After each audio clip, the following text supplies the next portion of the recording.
The courtroom's fluorescent lights hummed above me like trapped wasps, casting harsh angles on the polished wood where justice measured itself in manila folders and case numbers. I sat in the front row, spine straight, hands folded over my purse where the certified copy of restraining order violation, CV 20002, waited beside my phone with Tuesday's audio recording still saved in voice memos.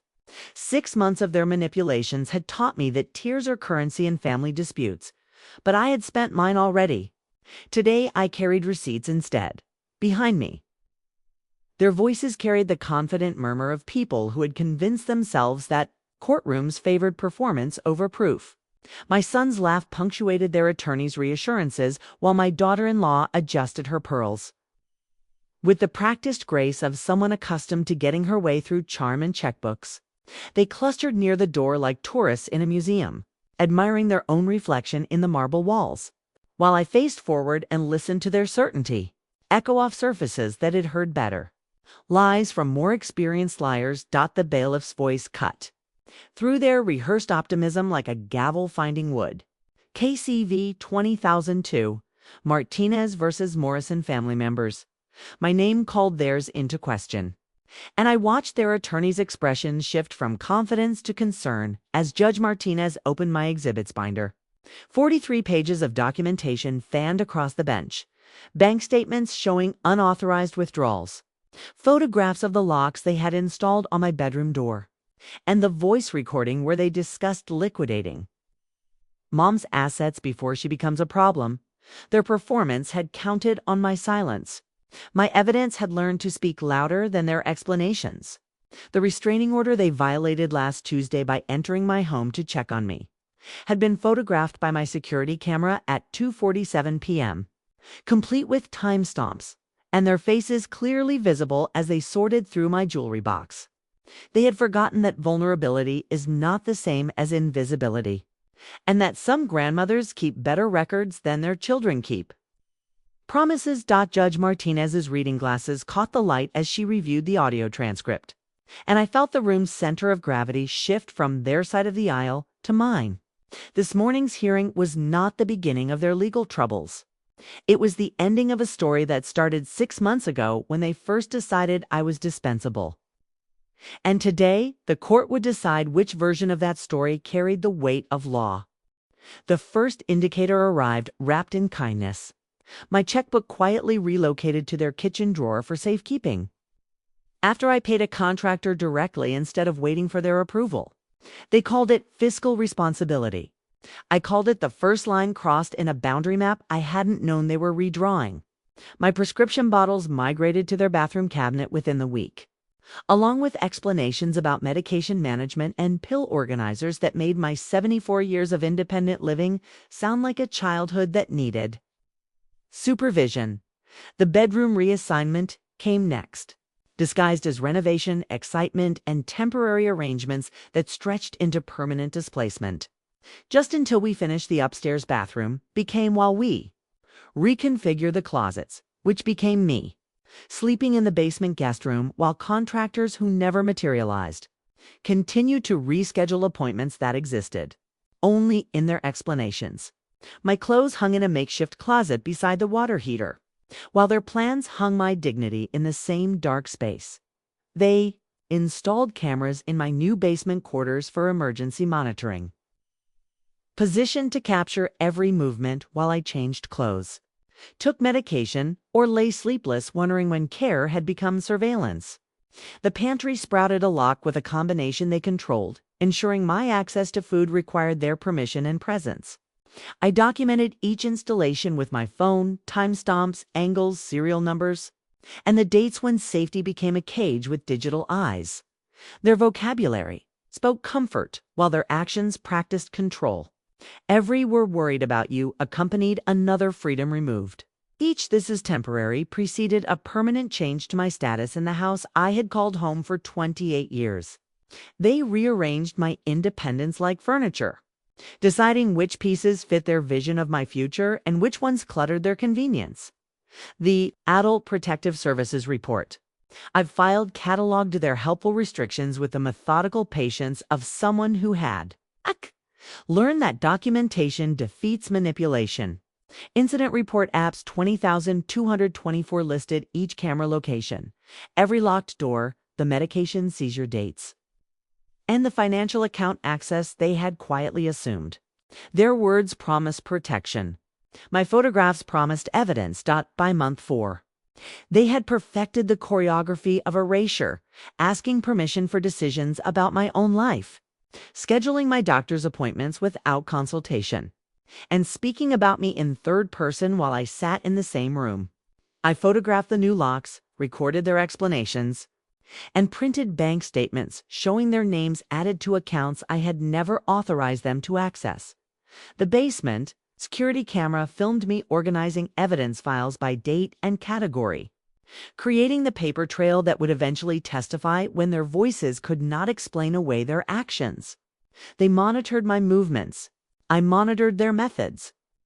And the machine they thought was watching me learned instead to watch them forge my signature on documents I discovered in their kitchen drawer. The desk drawer stuck halfway open, the way guilty secrets do when they resist being discovered. But persistence had taught me patience, and I worked it free with the careful pressure of someone who no longer trusted coincidence. Inside lay a manila folder labeled Mom's Future in my daughter-in-law's neat handwriting. As if my future were a project requiring her management and my consent were merely a courtesy. I lifted the cover with fingertips that had learned to handle evidence gently, preserving what others had tried to hide. The top document was an intake form from Assisted Living Solutions. Form Al 202 for my name pre-filled in block letters across the top like a reservation made without my knowledge. Admission date, March 15th. Next month, with a care level assessment marked. Level 3, moderate assistance required and monthly costs highlighted in yellow marker $4,200 base rate, plus $800 for memory support services. They had scheduled my life like a dental appointment, complete with billing codes for a diagnosis I didn't have and care I didn't need. My daughter-in-law's signature occupied the concerned family member line. Her authority assumed and my agency erased with the stroke of a pen that had never asked permission to speak for me. The facility brochure was paper-clipped to the form. Glossy photographs of residents playing board games and eating pureed food, with costs and memory care options highlighted in the same yellow marker. Their research had been thorough. Their honesty had been optional. Beneath the brochure lay 3 doctors' evaluations from my recent medical appointments, all certifying my mental competency in language too clear to misinterpret. Mrs. Morrison demonstrates excellent cognitive function. Dr. Patterson had written just 6 weeks ago. No evidence of dementia or impaired decision-making capacity. They had collected proof of my competence while planning my imprisonment, their evidence contradicting their actions with the mathematical precision of perjury. But the document that made my hand still was clipped behind the medical reports. A power of attorney form bearing my forged signature and dated February 8th. The day I was hospitalized for pneumonia and sedated with medications that made memory soft and signatures impossible. The handwriting was close, but wrong. The pressure to light where mine pressed firm. The loops to narrow where mine opened wide. They had practiced my signature on a day when I couldn't hold a pen, let alone authorize them to hold my life. I photographed each document with my phone. The camera's flash illuminating their deception in squares of white light that would later illuminate a courtroom. The metadata would show the time and date of my discovery, creating a timeline that would speak when their explanations failed. They had documented their intentions. I would document their methods, and the court would decide which documentation carried the authority of law. Each photograph was automatically uploaded to my cloud storage, tagged with case numbers I hoped to need and dates I prayed would matter. The folder that began as Mom's Future would become Evidence File 1, and the future they had planned without me would become the past they would answer for. I closed the drawer as quietly as I had opened it, leaving their plans exactly where I had found them. But now they shared the space with the knowledge that discovery cuts both ways. Margaret Chen's business card was still in my wallet from the Senior Center's legal aid seminar. And I realized that attorney had been preparing for this conversation longer than they had been preparing for their deception. Margaret Chen's office overlooked the courthouse square, a geography that felt intentional when I arrived with my phone full of evidence and my wallet empty of trust. She greeted me with the steady handshake of someone who had heard my story in different voices, but with identical wounds. Then guided me to a conference table where afternoon light would illuminate the documents I needed her to examine. Her reading glasses caught the glare of my phone screen as she scrolled through the photographs, pausing longest at the forged power of attorney with my signature that belonged to someone else's hand. "The pressure's wrong," she said, enlarging the image with her fingers until the pen strokes filled the screen like accusations. "Your natural signature shows consistent downward pressure on the cross strokes, but this one very slight where you press firm, heavy where you lift the pen." Margaret pulled a legal pad from her drawer and handed me a pen. "Write your name 5 times, normal speed," she instructed, then compared my fresh samples to the photographed forgery with the methodical patience of someone who had learned that justice lived in details others overlooked. They had scheduled my institutionalization for next month. Margaret scheduled my protection for next week. She opened her calendar and blocked out time for a competency evaluation with Dr. Sarah Morrison, a neuropsychologist whose assessments carried courtroom weight. "We'll need current cognitive testing to counter their diminished capacity narrative," Margaret explained, then added my case to her emergency motion filing list. While they had planned my removal in whispered conversations, Margaret planned my defense in legal documents that spoke louder than family. "Meetings. Document everything from now forward," she instructed, sliding a composition notebook across the table with evidence log, case notes, written on the cover in her careful handwriting. "Every interaction, every restriction, every conversation about your condition, date, time, witnesses present, exact quotes when possible." Their manipulation had relied on my silence. Margaret's strategy relied on my voice, preserved in ink that couldn't be disputed or dismissed. She explained the emergency motion process while drafting the first pleading, temporary restraining order to prevent removal from my home, injunction against further financial manipulation, and a competency hearing to establish my mental capacity in legal language to clear for family interpretation. Their timeline moved at the speed of convenience. Ours moved at the speed of law. And law had filing deadlines that couldn't be postponed for family comfort. Margaret's assistant printed the documents while Margaret called the courthouse to check Judge Martinez's emergency calendar availability. "We'll file tomorrow morning," she said, then added my name to the process server's list to ensure my family received official notice that their plans had met professional opposition. Their authority had been assumed. Mine would be adjudicated by someone who wore robes instead of concern. The retainer agreement was straightforward, payment terms reasonable, and her confidence based on evidence rather than emotion. Margaret had fought guardianship abuse cases for 15 years. And my photographs told a story she had read in different handwriting, but with identical plots. Their plan required my cooperation. Her strategy required my documentation. And documentation was the one currency I had been saving without, knowing I would need it her first. Step was ensuring they couldn't remove me from my home. While the court separated legal facts from family fiction, the courthouse clerk's stamp fell like a gavel on Margaret's emergency motion at 11:47 a.m. Friday morning. And by 2:15 p.m., Judge Martinez had reviewed my photographs, read Dr. Patterson's competency evaluations, and signed Temporary Restraining Order CV-20224, with the crisp authority of someone who recognized elder abuse disguised as family care. The order prohibited my son and daughter-in-law from entering my residence, accessing my financial accounts, or making medical decisions on my behalf. Language that transformed their assumed authority into criminal violations if they crossed the legal boundaries the court had just drawn around my independence. There. Shock arrived by certified mail Saturday morning, served by Deputy Williams, who handed them the restraining order with the professional courtesy of someone who delivered justice without judgment. I watched from my kitchen window as my daughter-in-law read the legal papers twice, her face cycling through disbelief and indignation while my son paced the driveway like someone who had just learned that manipulation has an expiration date when it meets the law. Their whispered urgency contrasted sharply with my first deep breath in 6 months. The kind of exhale that comes when protection wears a badge and carries a case number.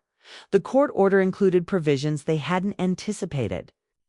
Return of my confiscated checkbook, house keys, and prescription medications within 24 hours. Supervised by Deputy Williams to ensure compliance and document any attempts to remove additional property. They had collected my belongings like trophies of control. Now they would return them like evidence of overreach. Each item photographed and logged in the deputy's report that would become part of the permanent court record. Judge Martinez had attached a separate order requiring them to restore my name to all financial accounts within 5 business days and cease all communications with my healthcare providers except through court-approved channels. Their authority had evaporated faster than their explanations could justify it, leaving them with attorneys' bills and the kind of reputation damage that follows families who mistake courts for suggestion boxes. My relief felt physical, like setting down weight I hadn't realized I was carrying.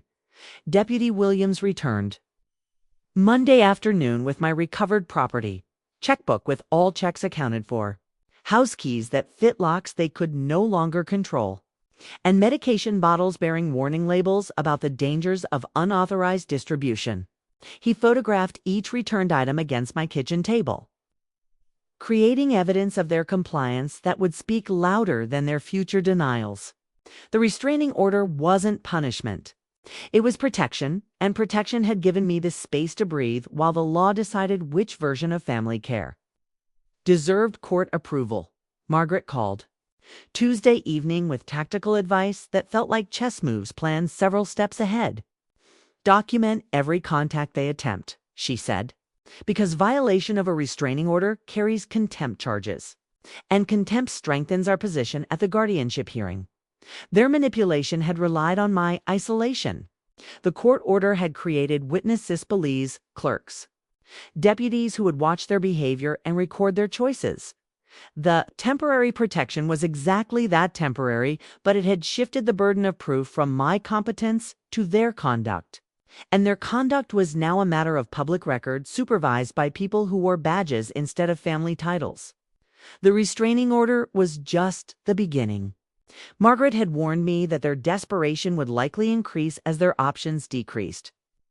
And desperation made people careless in ways that courts noticed and juries remembered. The birthday cake sat untouched on Ruth Peterson's dining table while her guests clustered around the living room, their conversations flowing like wine between compliments and concern. I had positioned myself near the kitchen archway with my phone recording in my cardigan pocket. The voice memo app activated before I helped carry plates from the counter. Their performance required an audience.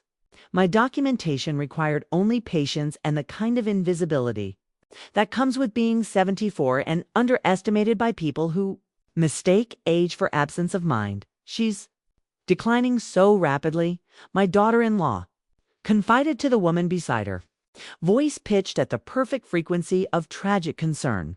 We're doing what's best for everyone involved. But it's heartbreaking to watch someone you love lose capacity. Her words carried the practiced weight of someone who had rehearsed sympathy until it sounded authentic, while my phone captured each syllable with the digital precision of evidence that would later speak louder than her explanations. Their conversation shifted to logistics, with the casual efficiency of people discussing dinner plans rather than my institutionalization. The guardianship filing goes in next week, my son added, but these lawyer bills are killing us. Margaret Chen thinks she's helping Mom, but she's just prolonging the inevitable. They spoke about my resistance like a medical condition requiring treatment, my attorney like an obstacle requiring removal, and my competence like a fiction requiring legal correction. The most revealing exchange came when someone asked about timing, and they discussed coordinating the court filing with my next doctor's appointment. If we can get Dr. Patterson to include concerns about her judgment in his notes, my daughter-in-law explained, it strengthens our position with the judge. Their strategy relied on influencing medical opinions. Through careful scheduling and leading questions, turning routine healthcare into ammunition for legal proceedings. I hadn't consented to and didn't need. I moved closer to refill my water glass. My phone's microphone capturing their confidence in judicial rubber stamping and family court efficiency. The movers are scheduled for next Friday, my son said, checking his calendar with the satisfaction of someone whose plans were proceeding smoothly. Once the temporary guardianship is approved, we can clear out the house and get her settled at Assisted Living Solutions. They had planned my future like a renovation project, complete with contractors and timelines that assumed my cooperation would be court-ordered there. Conversation revealed the mathematics of elder manipulation. Combine family concern with legal authority, multiply by judicial deference to relatives, and divide by the assumption that competent seniors don't fight back with evidence. But mathematics changes when one variable transforms. And my variable was shifting from silent victim to documented witness with every word they spoke into my pocket recorder. They performed concern for their audience. I collected evidence for my attorney. Ruth's birthday party provided the perfect cover for intelligence gathering. Their guard lowered by social wine and the presumption that I was too diminished to understand. Their planning or too intimidated to challenge their authority. But understanding and challenge are different skills. And I had been practicing both while they perfected their performance of reluctant necessity and tragic duty. When the conversation moved to cake cutting, I excused myself to the bathroom and texted Margaret, "Have new recording. They've scheduled movers for Friday. We'll send file tonight." Margaret's subpoenas arrived like clockwork in manila envelopes bearing court seals, each one targeting a different pillar of their fabricated narrative. The medical records request went to all 5 healthcare providers I had consulted in the past 2 years, while the financial subpoena demanded 3 years of bank statements, credit reports, and account access logs that would show exactly who had been managing my money and when. They had built their case on assumptions about my decline. Margaret built ours on documentation of my independence, one certified page at a time. The assisted living facility's intake communications revealed the depth of their planning. Emails dating back 4 months discussing my inevitable placement, cost estimates for different care levels, and a deposit already paid to hold a room in the memory care unit. Their correspondence used phrases like family decision and best interest placement, while never mentioning my consent or consultation. Margaret photographed each email timestamp, creating a timeline that showed their institutionalization plans had begun before their competency concerns, making their motives financial rather than medical. The notary deposition provided the breakthrough Margaret had been building toward. Thomas Richardson, who had allegedly witnessed my power of attorney signature on February 8th, sat across from Margaret's conference table and crumbled under 30 minutes of methodical questioning. "I don't recall seeing Mrs. Morrison sign the document," he admitted, then added, "I was told she had already signed it and just needed the notarization completed." His journal showed no entry for my signature. His appointment calendar was blank that day, and his notary log confirmed what Margaret already suspected. He had backdated the acknowledgement weeks after the fact. The handwriting expert's report arrived as a 12-page analysis with enlarged signature comparisons that made their forgery look like amateur hour. My authentic signatures showed consistent pressure patterns and letter formation. Their version varied in ways that suggested careful copying rather than natural writing. Dr. Patricia Holbrook's neurological evaluation scored me at 28 out of 30 on the cognitive assessment, placing me in the above-average range for my age group and describing my decision-making capacity as excellent and unimpaired. Margaret's filing schedule looked like a military campaign. Motion to dismiss guardianship petition based on lack of evidence, motion for contempt of court for restraining order violations, and a formal request for the district attorney to investigate potential elder abuse charges. Each motion attached exhibits that told my story in legal language backed by timestamps, photographs, and expert testimony. Their narrative of concern met Margaret's narrative of exploitation, and only one side had documentation that couldn't be disputed. The discovery phase unveiled their financial motives with mathematical precision. Bank records showed they had researched my home's current market value, contacted 3 estate sale companies for appraisals, and opened a joint account titled Morrison Estate Management before any guardianship petition had been filed. They had spent my money planning my removal while claiming they were protecting my interests, a contradiction that would resonate in any courtroom. Their attorneys' depositions revealed gaps in their story large enough to drive legal precedent through. My daughter-in-law couldn't explain why my competency had declined so rapidly after Dr. Patterson's positive evaluation. My son couldn't identify which specific incidents had triggered their concern about my judgment. Neither could justify why institutionalization was necessary when I was managing my medication, paying bills on time, and maintaining the house without assistance. Margaret's case file grew to 3 binders while their attorneys' responses shrank to brief denials and requests for extensions. The physical evidence contradicted their claims at every turn. Pharmacy records showing I collected my own prescriptions, utility payments made on schedule from my personal account, and volunteer attendance logs from the senior center where I tutored literacy students twice weekly. Independence has a paper trail when you know where to look for it. The forensic accounting report Margaret commissioned discovered the extent of their financial manipulation. They had been transferring small amounts from my savings to their joint account over 6 months, hoping the incremental theft would escape notice. The total reached $12,000, taken in $200, $500 increments that coincided with their visits to help with finances. Their help had helped themselves to my money while they helped themselves to my autonomy.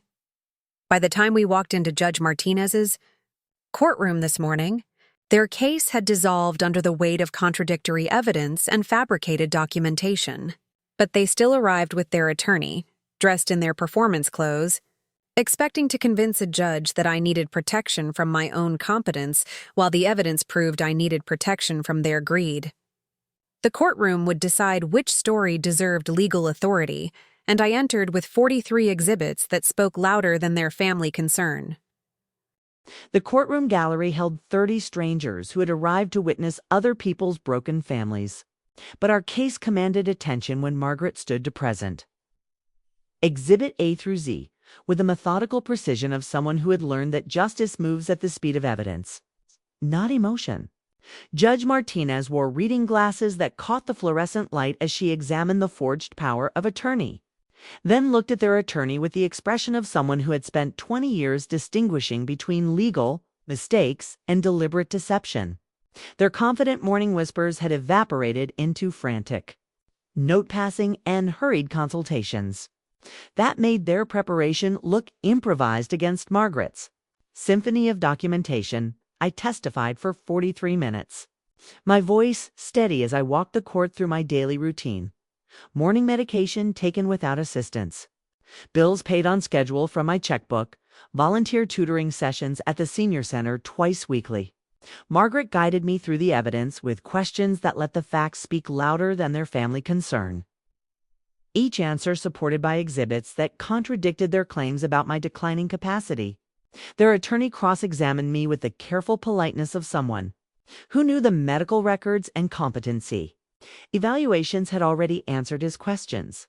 Before he asked them, the audio recording from Ruth Peterson's birthday party played through the courtroom speakers with digital clarity, their voices discussing moving schedules and estate liquidation while claiming concern for my welfare. The movers are scheduled for next Friday echoed through judicial silence while they shifted in their seats like defendants who had forgotten they were being recorded. Their attorney requested a brief recess after the recording ended, his confidence replaced by the kind of whispered urgency that accompanies unraveling strategies in surprised clients. Judge Martinez's questions grew sharper with each evasive answer from my son and daughter-in-law. Can you explain why you contacted estate sale companies before filing the guardianship petition? She asked. They struggled to distinguish between protecting my assets and researching their value for personal benefit. Their explanations about my declining judgment contradicted the bank records showing consistent bill payments and the pharmacy logs proving independent medication management. Every answer revealed new contradictions. Every contradiction strengthened Margaret's case. When Judge Martinez reviewed the handwriting expert's analysis, projecting the signature comparisons onto the courtroom screen, their forgery looked like amateur theater against professional documentation. The pressure variations and letter formations were obvious to everyone in the room except the people who had commissioned the deception. Their attorneys' objections sounded increasingly desperate.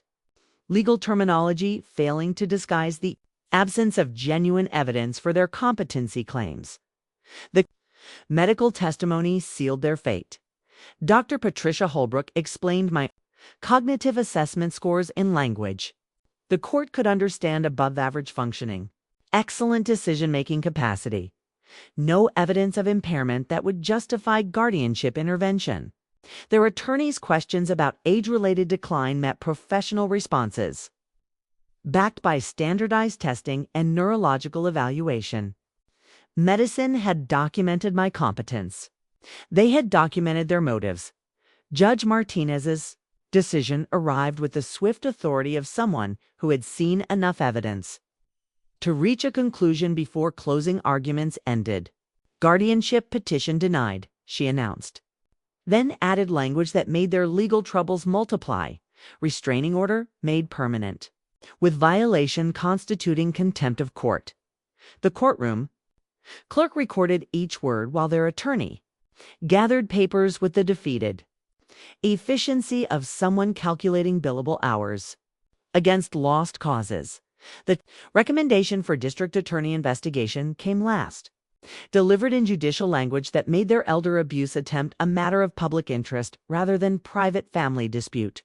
The evidence suggests potential criminal violations that warrant prosecutorial review, Judge Martinez stated, then adjourned our case with finality that left them facing consequences they had never anticipated when they first decided I was dispensable. The clock above Judge Martinez's bench read 4:47 p.m. when their attorney stood to deliver the formal withdrawal that transformed their legal assault into a paper trail of failed manipulation. Your Honor, my clients wish to formally withdraw their guardianship petition and requests that all proceedings be dismissed with prejudice, he announced, with the defeated professionalism of someone who had realized his client's story wouldn't survive cross-examination by evidence. The courtroom clerk typed each word into the record while they stared at their hands like defendants who had forgotten they were supposed to be concerned family members. Margaret's negotiation had produced the settlement they had never imagined needing. Permanent no-contact order in exchange for my agreement not to pursue criminal elder abuse charges. All confiscated property returned within 48 hours under Sheriff's Department supervision, and their acknowledgement of my mental competency filed as a public record. Their confidence had crumbled into concessions, their authority reduced to agreements they couldn't refuse. They signed the settlement documents with the same pens they had used to forge my signature, but this time their handwriting would bind them instead of betraying me. The property return proceeded like a military operation, supervised by Deputy Martinez, who photographed each recovered item, checkbook with all checks accounted for, house keys that would open doors they could no longer enter, prescription bottles bearing my name and their apologies.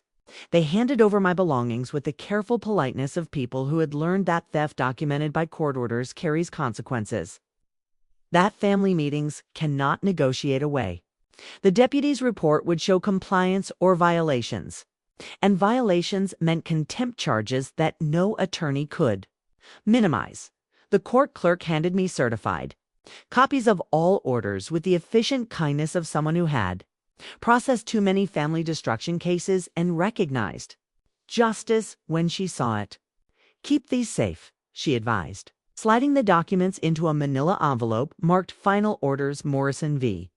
Morrison family members, CV 20224. Their names were permanently attached to legal proceedings that would follow them, longer than their explanations would protect them. Public records remember what private conversations forget their exit from the courthouse. Avoided eye contact and moved with the hurried shame of people who had discovered that elder abuse prosecutions carry felony. Wait, regardless of family relationships. They had entered planning my institutionalization. They left facing restraining orders that made me untouchable and criminal referrals that made them accountable. Margaret scheduled a follow-up appointment to ensure their compliance, because trust requires verification when forgery has established. The baseline for family honesty: walking down the courthouse steps into afternoon. Sunlight that felt warmer than morning light ever had.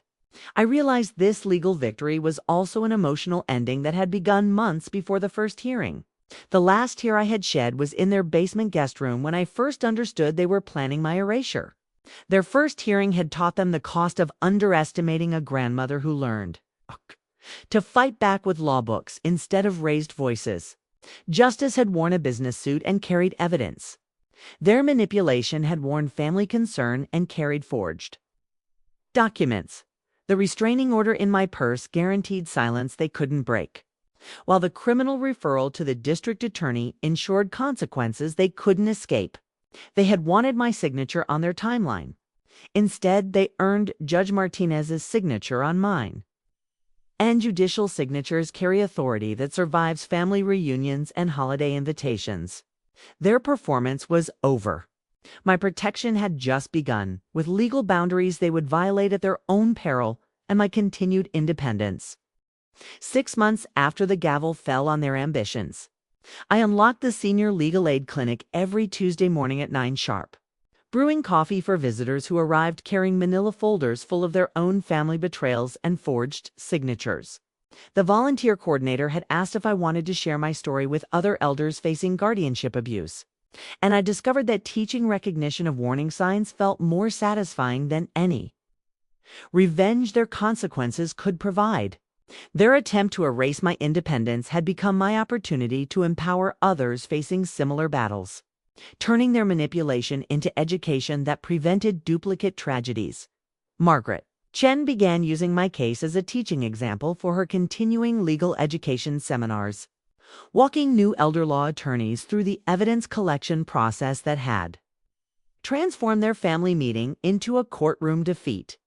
Law students reviewed my documentation timeline and learned that elder abuse prosecution requires methodical preparation, not just moral outrage.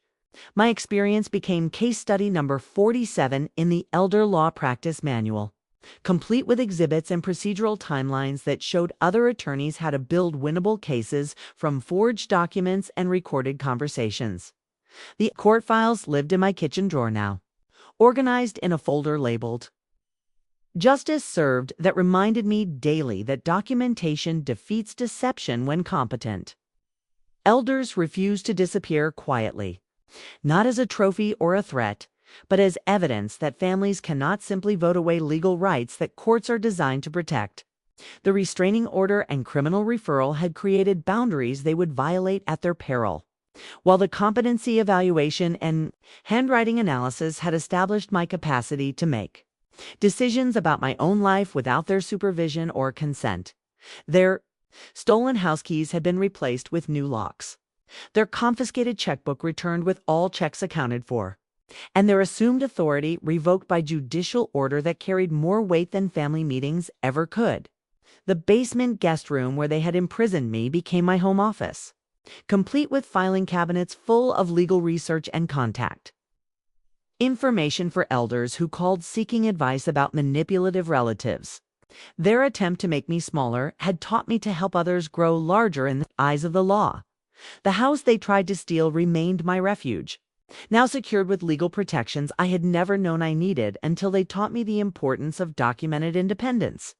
Every morning I walked through rooms they had tried to claim, past walls they had tried to breach, carrying coffee to the garden where I read legal briefs and answered calls from seniors whose children had mistaken manipulation for care.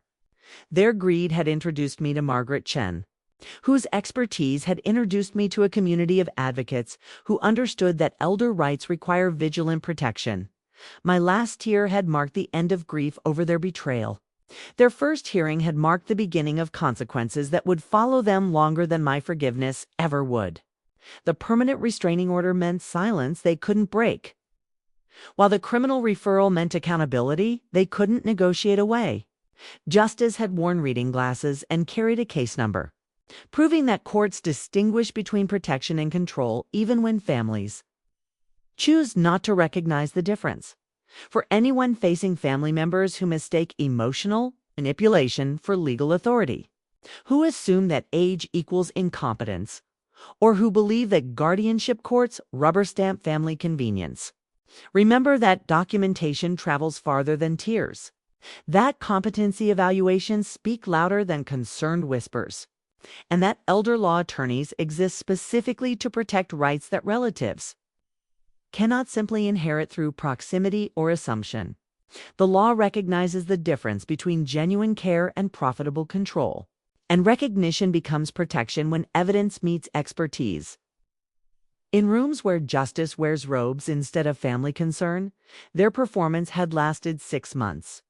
My protection would last as long as the county courthouse kept records, which is to say forever, filed alphabetically under Morrison versus Family Manipulation.